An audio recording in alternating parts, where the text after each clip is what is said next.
Let's talk about some strategies utilized in distribution centers, which are now being applied to in-store fulfillment. Okay. So first of all, and this is what I saw in my local grocery store, first of all, is I could place an order for pickup and they would give that order, either a piece of paper or a small RF gun, to a order picker. And that order picker basically was shopping exclusively for my order. And they dedicated one of their back rooms for a place. So I would walk by that back room and there's a bunch of grocery carts back there with people's orders waiting for them to come to the curb for pickup.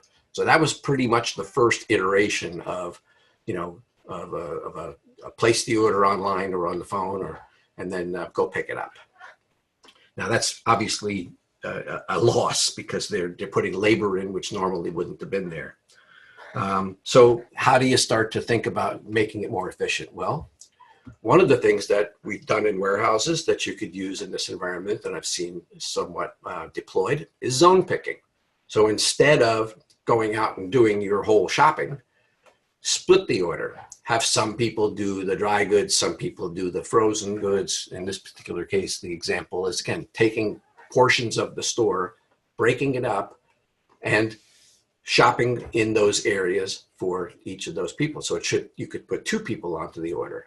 And then what you would need to do is create a consolidation process where those pieces of the order could then come together and be consolidated, ready for pickup or shipment. And we could use some technologies which have been traditionally used in these operations, like put walls. It could be a modified put wall depending on the size and space that you have. Now, the next step is to try to make that a little more efficient. So one concept that we've used at Lucas is something called 2-stage picking.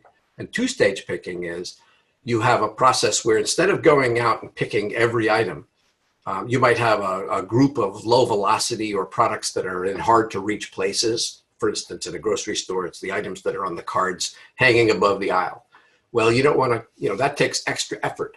So if you have the ability to pull down some of that based on what your knowledge is in terms of your orders, you have the opportunity to save some time. And we've utilized this in many warehouses to do more batch and consolidation.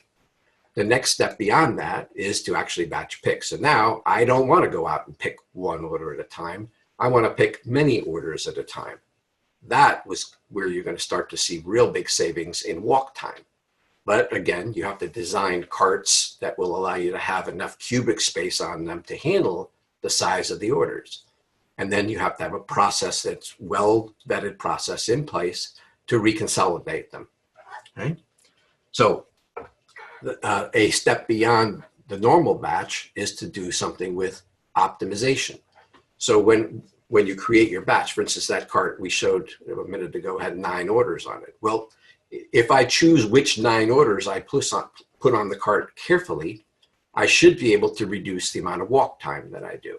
And this is something that at least Lucas has done with lots of warehouses today, is creating something, we call it dynamic work optimization. The idea behind that is to look at the total walk time anticipated in each order and match up orders so that you have more commonality between them, thus reducing walk time to fulfill all of them.